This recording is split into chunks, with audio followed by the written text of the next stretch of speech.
kita tidak bisa memilih, termasuk di rumah tangga. Persoalan itu akan selalu didapatkan. Tapi yang paling indah,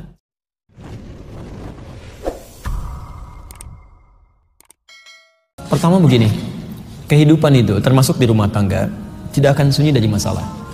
Dan selalu ada masalah. Setiap orang yang hidup pasti punya masalah. Quran surah kedua Al-Baqarah ayat 155, posisi paling kiri sebelah atas. Walanabluwannakum bisyai. Setiap orang hidup pasti kami akan uji dengan berbagai masalah. Di hidup itu berbanding lurus dengan persoalan, masalah. Artinya, orang yang tidak ingin punya masalah, dia tidak ingin hidup. Saya ulang ya, hidup berbanding lurus dengan masalah. Orang yang tidak ingin punya masalah, artinya tidak ingin hidup. Dalam pengertian yang lain, ketika kehidupan itu selesai, masalah pun akan tuntas. Jelas di sini? Baik, jadi saya mau tanya, ibu pengen punya masalah atau tidak ingin punya masalah? Baik, ya Alhamdulillah. Nah sekarang, kita tidak bisa memilih, termasuk di rumah tangga. Persoalan itu akan selalu didapatkan. Tapi yang paling indah, selain masalah kehidupan, yang paling indah masalah di rumah tangga. Masalah di rumah tangga itu paketnya komplit oleh Quran. Kalau Anda pelajari, nggak ada masalah yang membuat kita bahagia. Ini setiap ada masalah, kalau paham solusinya, itu bahagia aja. Bahagia. Kuncinya ada di Quran surah ke-30 ayat ke-21. Quran surah 30 ayat 21. Oke. Wa min ayatihi an khalaqalakum min anfusikum azwaja litaskunu ilaiha. Baik, di situ ada kalimat litaskunu, sakinah. Pernah dengar kata sakinah? Baik, ibu bapak ingin rumah tangganya sakinah? Apa itu sakinah? Bukan. Jangan ngarang ya, kita kembalikan dulu sebentar. Baik, karena di Quran itu kata tenang ada dua. Orang Arab mengatakan begini, sakanatis syajarah idza dhahabat riyah. Kata orang Arab, pohon itu akan tenang. Ibu lihat keluar Pak ya, kan itu ada pohon-pohon tuh kayak palem di luar kan, sedang goyang-goyang kan. Baik, kata orang Arab, sakanatis syajaratu idza dhahabat riyah. Itu dahan-dahan itu akan tenang diam jika anginnya sudah pergi bertiup. Ini sakinah itu artinya ketenangan yang hadir setelah munculnya persoalan, setelah munculnya dorongan, setelah munculnya angin yang menggoyang gitu. Jadi sebetulnya angin itu didatangkan bukan ingin menjadikan pohon-pohon itu bergerak-gerak, tapi ingin menghadirkan ketenangan setelah itu hilang. Masalah di rumah tangga diciptakan oleh Allah bukan ingin membuat kehidupan rumah tangga bermasalah, tapi supaya kehidupan suami istri belajar dari masalah itu, meningkatkan kualitas hidupnya. Makanya orang-orang yang punya masalah ketika selesai jadi lebih enak kan? Ya seakan-akan dapat sesuatu enak gitu ya. Baik. Bagaimana rumus menyelesaikannya? Bukan ribut. Bukan. Rumusnya ada di Quran nanti surah ke-91 ayat 7 sampai dengan ayat 10. Ayat 7 sampai dengan ayat 10. Ini rumus dasar dulu ya, belum ke masalah ini, belum ke masalah yang dimaksudkan tadi. Perhatikan rumus dasarnya ya. Kita belum bicara mawaddah dan rahmah ya, kita baru bicara sakinah dulu ya. Lihat kalimatnya, apa yang menyebabkan masalah ini sulit diatasi ya. Wa nafsi wa ma sawwaha ya, dan demi jiwa manusia yang di dalamnya kami sempurnakan. Fa alhamaha fujuraha wa taqwaha. Ada potensi baik takwa, ada potensi buruk, disebut dengan fujur ya, atau nafsu. Fujur itu nama lain dari nafsu. Jadi kalau pancaran dari nafsu sudah keluar, pancarannya disebut dengan fujur. Tindakannya disebut dengan su.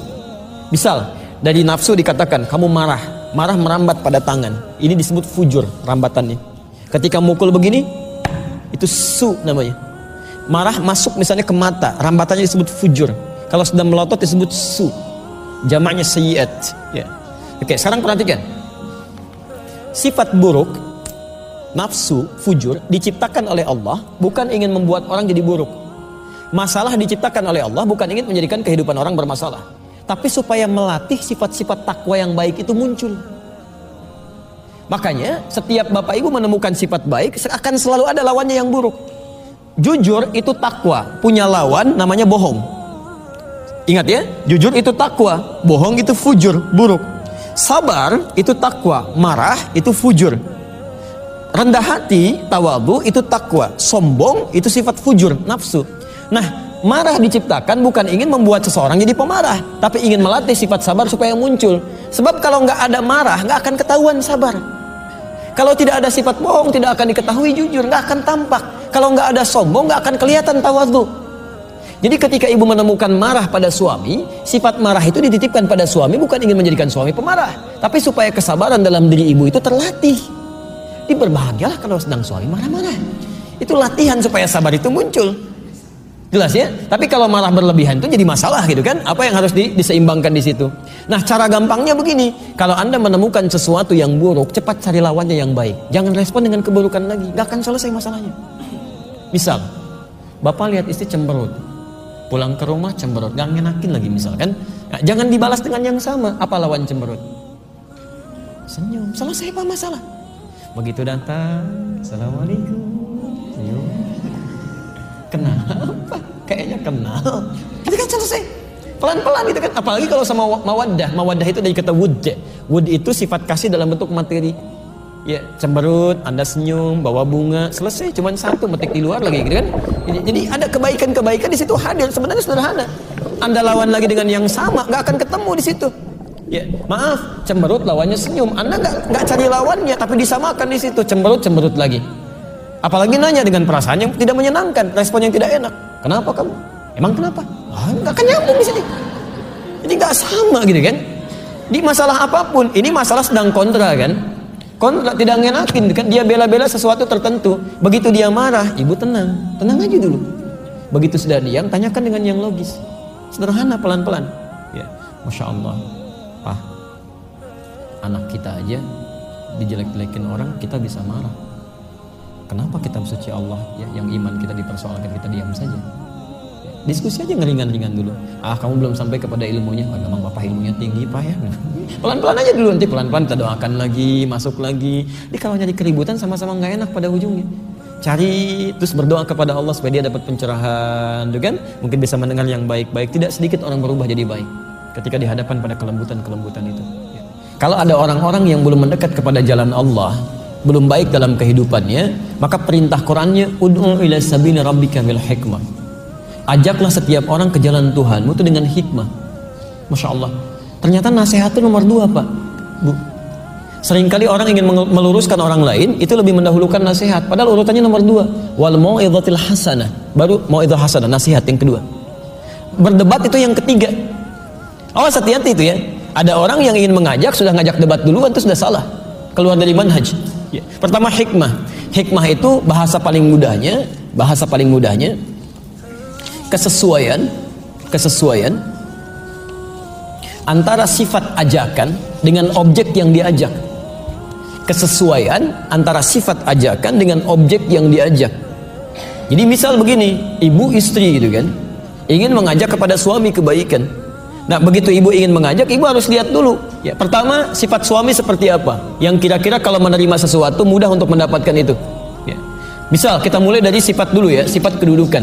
Baik, di rumah tangga oleh Quran disebutkan di Quran surah keempat ayat 34. Suami itu sebagai pemimpin. Ar-rijalu qawwamuna 'alan nisa. Baik, sifat pemimpin apa Bu yang paling dominan? Apalagi perintah, Bapak mau ngasih lagi yang lain masukkan. Sifat pemimpin yang paling dominan itu tidak mau dipimpin. Ya, sifat yang paling dominan tidak mau dipimpin. Makanya pemimpin itu sulit menerima saran tapi mudah menerima masukan. Karena saran itu dari yang paling tinggi. Kadang-kadang di sini suka ada miss gitu. Ketika ada istri ingin meluruskan suami pada yang salah, tiba-tiba menjadi pemimpin. Serupa kalimatnya sama. Itu nanti jiwa kepemimpinannya tidak akan bisa menerima itu. Susah. Ya, suami sholat pernah terjadi Bu. Ini di Bekasi saya ceritakannya. Ini nyata kisahnya. Saya mengalami sendiri yang cerita. Ini suami pulang Bu. Dari sejak bekerja capek dia, kemudian belum sholat isya, di rumah datang sholat isya. Begitu turun sholat isya, ya yang tidak, sami Allahu liman hamidah, dia sujud mendahulukan lututnya, turun. Istri melihat itu. Begitu setelah salam, istrinya langsung tanpa tanya macam-macam, papa sholatnya tadi nggak sesuai sunnah. Ya, langsung pada posisi yang di atas gitu kan, tidak bertanya, tidak masuk dalam hal tertentu dulu. Dia masuk dengan posisi langsung ingin meluruskan, papa sholat tidak sesuai sunnah. Kenapa mah? Harusnya pakai telapak tangan dulu, bukan pakai lutut dulu. Langsung suaminya tidak akan menurunkan dari si kepemimpinan dia. Maka dia jawab, mama yang tidak baca hadisnya. Masya Allah. Padahal Pak, ibu ya, besoknya cerita pada saya sendiri, langsung saya dengar, dua-duanya nggak baca itu. Satu belajar pada Ustadz A, satu belajar pada Ustadz B. Tapi persoalan itu menjadikan keduanya tidak tegur sapa semalaman. Cuman gara-gara turun tuh. Bagaimana setan bisa masuk ke situ? Padahal dua-duanya ada di kitab hadis yang sama. Di Abu Daud yang pakai lutut nomor hadis 838 dari Wa'il bin Hujur, yang pakai telapak tangan dari Abu Hurairah nomor hadis 840 sampai 841. Cuman beda 2 nomor Bu. Yang satu sebelah kanan paling bawah, yang satu sebelah paling atas sebelah kiri. Dan dua-duanya sahih gitu. Sahih. Ibnu Qayyim al-Jauziyah memilih menggunakan lututnya, menulis sifat salat Nabi. Begitu orang-orang memilih menggunakan itu, diduga orang nanti lupa dengan menggunakan telapak tangan. Syekh Muhammad Nasiruddin Al-Albani menulis sifat salat Nabi kemudian hari, mempopulerkan dengan telapak tangan. Anda yang baca dari Syekh Muhammad Nasiruddin Al-Albani pasti pakai telapak tangan tuh. Tapi yang menggunakan Ibnu Qayyim al-Jauziyah memilih dengan lutut. Dua-duanya benar. Mau pakai lutut, mau pakai telapak tangan, sah keduanya. Yang salah yang pakai kepala duluan tuh. Ya. Agak rame gitu. Ya, jadi yang pertama, Anda masuk lewat hikmah. Kalau susah, nah kalimat hikmah pertama ini yang langsung dimunculkan di Quran. Jadi orang-orang yang sulit, yang keras, jangan pakai lisan dulu. Di antara makna hikmah salah satunya doa. Berdoa dulu. Berdoa. Masih ingat kan Firaun? Ya, kisahnya dengan Musa. Begitu Musa mau berdakwah kepada Firaun, Firaun itu luar biasa, Pak. Bukan cuma menyebalkan, Pak. Jahat kadang-kadang kalimatnya. Anda rambutnya tidak menyenangkan nih. Kalau bahasa Firaun, itu rambut gak bagus banget tuh. Saya bosan lihatnya. Tolong pisahkan kepala dari badannya. Langsung kepalanya potong aja gitu. Itu Firaun tuh. Makanya kalau maaf menerima kata-kata seperti itu Nabi Musa bisa cepat marah kalau nggak lapang hatinya. Kalau sudah Nabi misalnya tidak lapang hati berdoa kepada Allah, ya Allah ini manusia menyebalkan banget, wafatkannya saat ini, bisa meninggal. Cuma tidak ada hikmah dakwah bagi kita. Maka itu sebelum datang kepada Firaun, Nabi Musa berdoa. Lihat kalimatnya, Rabbi syrahli wa yassirli wahlul 'uqdatam min lisani yafqahu qawli. Maka mulai dengan doa. Anda bangkit malam kan? Ibu bangun, tahajud, sholat, mohon ya Allah, Engkau titipkan suami kepada saya bukan kepada yang lain ya Allah. Ya, ada niat-niat kebaikan di situ, mohonkan, minta dengan baik. Insya Allah akan ada perubahan, pelan-pelan. Lu tampilkan dalam bentuk akhlak sehingga dia bertanya, ini dari mana sih saya belajar seperti ini? Pelan-pelan dia berubah. Demi Allah saya katakan ketika langkah ini diikuti, masya Allah, banyak yang sudah berubah. Saya mengajar, tiba-tiba qadar Allah ada seorang berubah gitu kan, dengan izin Allah Subhanahu Wa Taala, bukan karena peran kita. Dia lebih baik, orang tuanya marah. Kamu kenapa bisa seperti ini? Siapa yang membuat kamu begini? Kalau kamu tidak mampu, kasih tahu apa saya perlu turun tangan, kan? Bukan cuma tangannya, kakinya juga turun kadang-kadang ya, lisannya juga bicara macam-macam. Apa yang terjadi? Dia datang, saya bilang, gak usah khawatir gitu kan? Ya, sikapi dengan baik, bermohon kepada Allah, nanti akan dikasih peluang. Sekarang kamu cuma tampilkan kebaikan seperti Rasul menuntun kita. Ya, berbakti kepada orang tua, tampilkan kebaikan, rawat dia. Ternyata ketika diniatkan, Allah kasih sakit ibunya, Bu. Kasih jalan. Begitu muncul momentumnya, Allahu Akbar, dia nggak pikir panjang lagi, dia carikan rumah sakit terbaik, dia angkat ibunya, di balik tugasnya yang sangat padat, dia temani, dia lihat tidak ada saudara yang lain kecuali dia saja. Sampai ibunya bertanya, kamu dari mana sikap semua ini? Diajarkan, ini yang saya pelajari semua ini. Dari situ apa yang terjadi? Setelah keluar dari rumah sakit, ibunya, bapaknya, istrinya, anaknya, cucunya datang semua. Kemudian kita mulai makan sama-sama, ngobrol ringan, masya Allah enak. Sampai sekarang keluarganya nikmat itu. Jadi Anda tidak ditugas untuk merubah orang. Tidak ditugaskan oleh Allah untuk merubah orang, tapi ditugaskan untuk berikhtiar supaya dapat pahala di situ. Mungkin ibu dititipkan oleh Allah suami selama ini supaya pahala ibu tidak mencari keluar. Ada di situ. Anda diberikan pahala di dalam rumah, orang lain mencari keluar rumah. Ada pahala banyak didapatkan di situ. Maka bersabarlah dengan berdoa, pelan-pelan kemudian bermohon kepada Allah, kecuali maaf ketika sudah mulai mengarahkan pada maksiat. Kalau sudah seperti itu ada langkah lain yang harus ditempuh. Jelas ya? Baik. Saya tutup dulu sebentar, saya ada kisah yang ingin saya akhiri dulu karena ini waktunya kita terus agak terkejar. Dulu di Karawang ada suami istri yang luar biasa, ini konsep rumah tangga juga ya. Soleh Pak Bu ya, solehah istrinya Pak, punya anaknya juga 2, mungkin sekarang sudah lebih. Itu qadar Allah satu kali menerapkan konsep ini di rumah tangganya enak banget ya. Suami pulang capek Pak, sudah capek lapar, ke rumah istri masih masak gitu kan. Begitu sampai rumah, masakan belum jadi, dibuka, tangan dicium, kata suaminya tolong dong dibikinkan dulu apa untuk mengganjal perut. Istrinya pergi ke dapur, suaminya duduk di ruang makan, singkatnya bikin mie Pak. Bikin mie. Karena sedang sibuk, kadang kan pikiran kemana Bu ya? Suka tidak sadar, pikiran ke sini, respon tangan ke sini.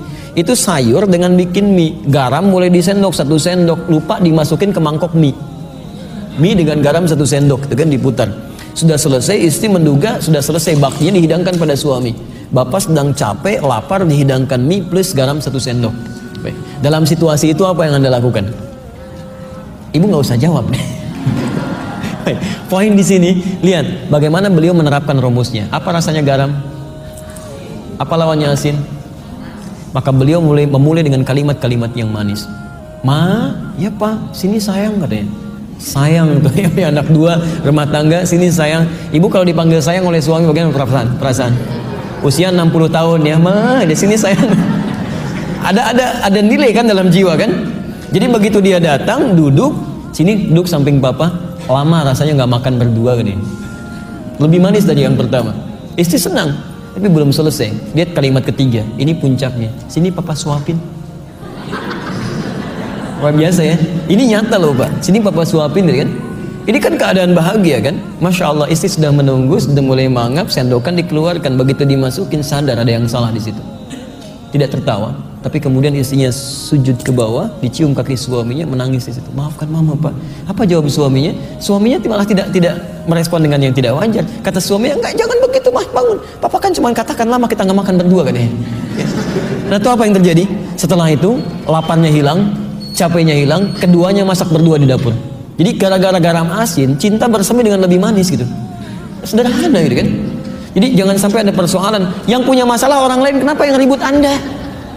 Kan yang punya masalah orang lain, kenapa kita ikutan ribut?